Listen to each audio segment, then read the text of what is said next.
Bismillahirrahmanirrahim. Assalamu alaikum students.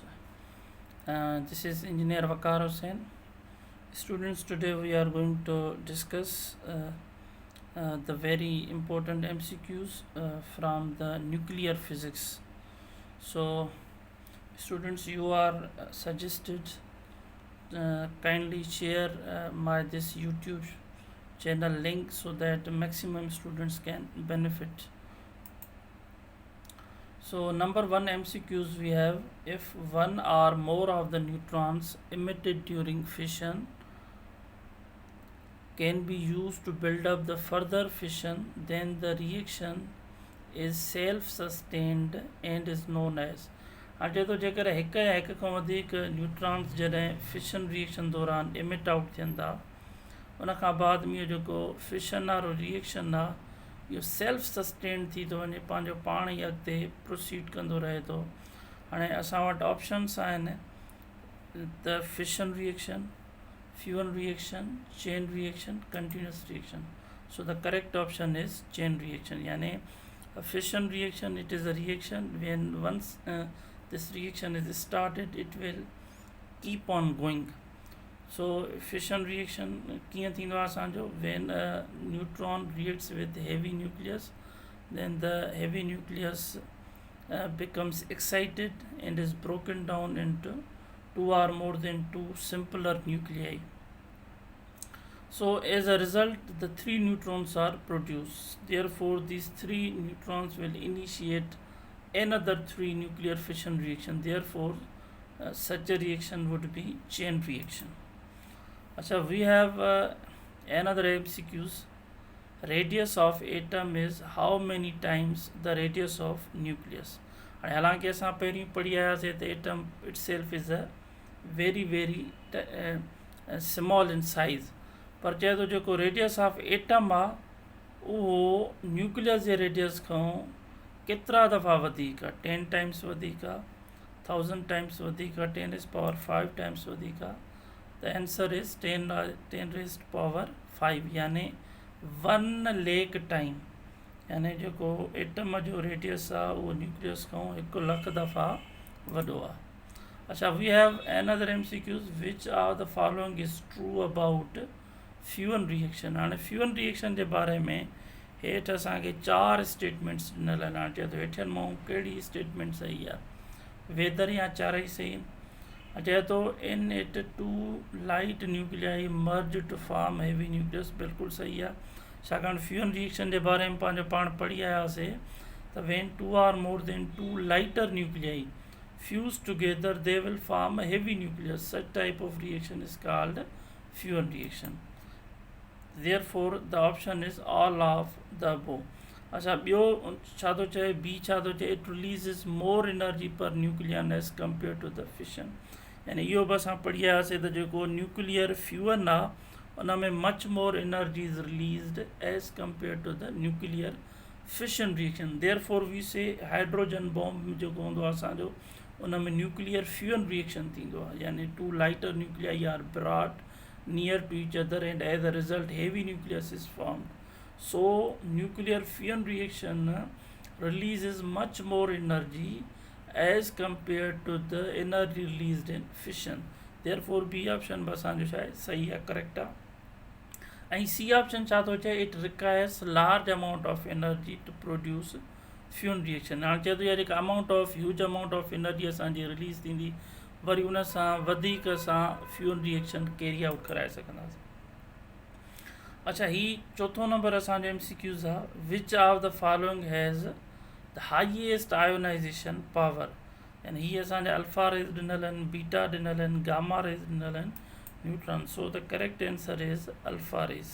हाणे छा थो चए? Alpha rays have the highest ionization power followed by the beta and then gamma rays. यानी सभिनी खां वधीक जेको आयोनाइज़िंग पावर आहे, आयोनाइज़िंग पावर जो मक़सदु छा आहे? एटम जे ॿाहिरें शेल में जेको इलेक्ट्रॉन हूंदो आहे उनखे नॉकआउट करण वारी सलाहियत खे असां छा चवंदासीं? Ionisation power. यानी उहो सभिनी खां वधीक अल्फा पार्टिकल्स जो वधीक थींदो आहे, उन खां बाद में बीटा जो थींदो आहे, उन खां बाद में गामा रेज़ जो थींदो आहे. So students, we have number 5 MCQs. mass defect is a phenomena whereby number A option, mass of nucleus is greater than the total mass of individual nucleons. Mass of nucleus is less than the total mass of individual nucleons. हाणे चए थो जेको mass defect आहे यानी मास में जेका variation थी थिए उहा छाजे करे थी थिए चए थो mass of nucleus is less than the total mass of individual nucleons. Individual nucleons खां छा हूंदो मास ऑफ न्यूक्लियस छा हूंदो घटि हूंदो total mass of individual nucleons खां. Therefore this is a mass defect phenomena which occurs in radioactive elements. अच्छा चए थो वॉट इज़ रेडियोएक्टिविटी यानी रेडियोएक्टिविटी इज़ कहिड़े क़िस्म जो असांजो प्रोसेस आहे रेंडम एक्टिविटी आहे या चए थो symmetric activity defined by the half life. सी या आर्टिफिशियल फिनोमेना आहे. The results in the decay and eventual elimination of the radioactive material. So the correct answer is random activity यानी जेको रेडियोएक्टिविटी आहे this is phenomena. This is a spontaneous disintegration of the radioactive element in which invisible radiations are emitted from the highly unstable atom, and the atom keep on emitting the radiations. यानी जेको असांजो radioactive element हूंदो उहो radiations emit out कंदो रहंदो AC ताईं कंदो रहंदो जेसी ताईं उहो स्टेबल नथो थिए. हाणे चए छा थो एक्सप्लेनेशन छा आहे radioactive process is random and is not subject to any symmetry. This means that we can not foretell about any particular atom as to when will it decay. हाणे यानी असां रेडियोएक्टिव एलिमेंट जे बारे में इहा शइ हक़ीक़त नथा करे सघूं इहो जेको असांजो एटम आहे इहो कॾहिं कंप्लीटली तौर ते डिके थी वेंदो ख़तमु थी वेंदो तबाह थी वेंदो. तंहिंजे करे असांजो छा आहे इहा रेंडम एक्टिविटी आहे स्पॉन्टेनियस आहे. अच्छा उनखां बाद में 7 नंबर MCQs थो चए which one of the following will be better shield against gamma rays. यानी गामा रेज़ जे लाइ हेठियनि मां कहिड़ो बेस्ट शील्ड आहे. हिकु त ऑर्डिनरी वाटर थो चए हेवी वाटर थो चए लीड थो चए एल्यूमिनियम. यानी the correct answer is lead. यानी लीड जेको हूंदो आहे असांजो शीयो उनखे जेको आहे शुरूआति बेटर पावर हूंदो आहे शील्डिंग इफेक्ट यानी रोकींदो गामा रेज़ खे. छा थो चए gamma rays have very high penetration power. यानी जेके गामा रेज़ आहिनि उन्हनि जो पेनिट्रेशन पावर छा आहे वेरी हाई आहे. Therefore lead is a good shielding against gamma rays. यानी in order to stop the gamma rays we use lead element as a protective shield. अच्छा उनखां बाद हम ॾिसो चए थो radioactive materials can be identified by measuring their.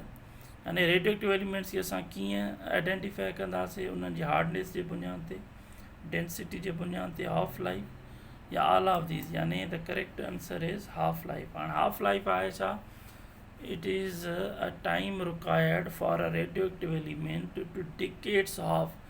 यानी therefore the radioactive isotopes are identified on the basis of half life. Yani few elements have very long half life, therefore we will call them they are live long.